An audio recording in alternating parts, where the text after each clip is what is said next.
Next, after Utah, we have the last 8.5 team. That's Washington. The quarterback Dylan Morris is back, but there's lots of rumblings about the five-star freshman Sam Heward of Heward fame.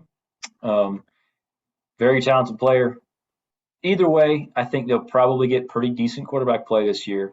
Lots of talent at receiver, running back. A good solid team. Again, not at the USC and Oregon talent level, but in that next tier. They did lose their defensive coordinator Pete Kwiatkowski to Texas, which is a pretty big loss. But they do have 8 of their defensive starters back from a year ago. It's a really good front seven, one of the best, I would say, in the conference, if not the country. Unproven talent in the secondary. Washington is known for what they do at cornerback, especially.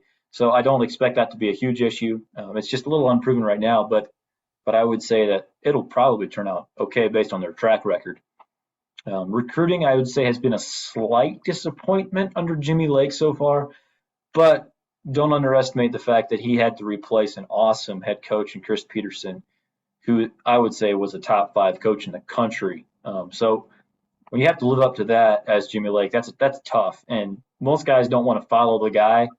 He's following the guy, and I don't think he's doing a bad job. This Washington team does play Michigan in their non-conference, big game, and it does feel like both of those schools, almost their entire season could kind of hinge on that. Do you agree with that? Do you like this Washington team?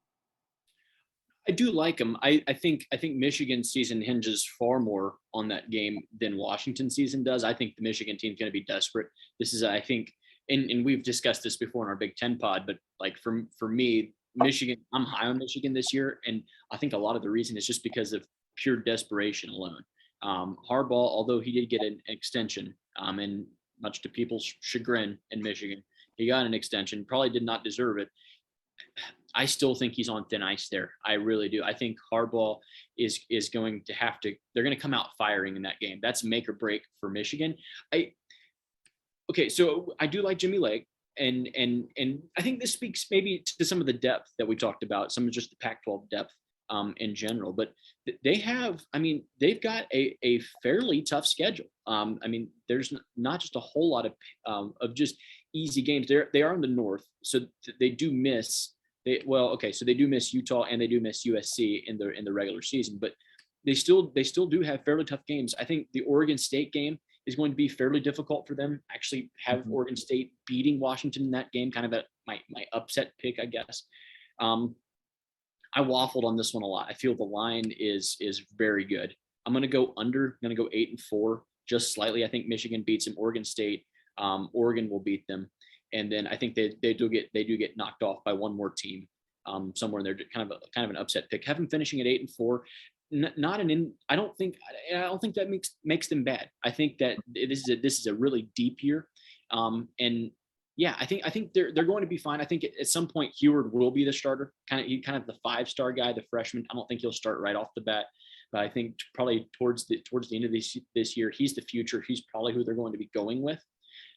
So just want to see maybe a little bit more development. We talked about recruiting, or you did, and to that point, Washington has generally recruited well, like for Washington anyway.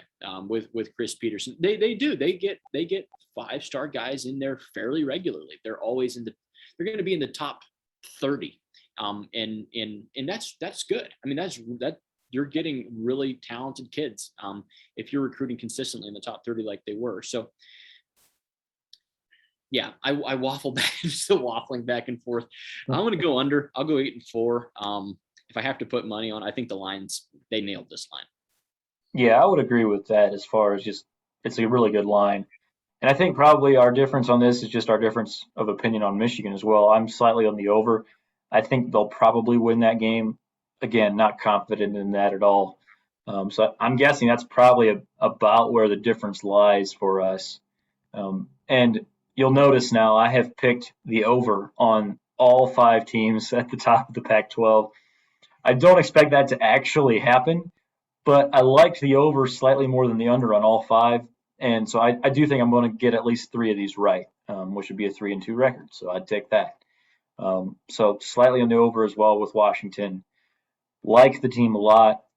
I don't know that I see them ever getting back to, or I shouldn't say ever, but in the near future, I don't think I see them getting back to quite the peaks under Chris Peterson. They did make a playoff after all, and now maybe we'll see that when the playoff inevitably expands.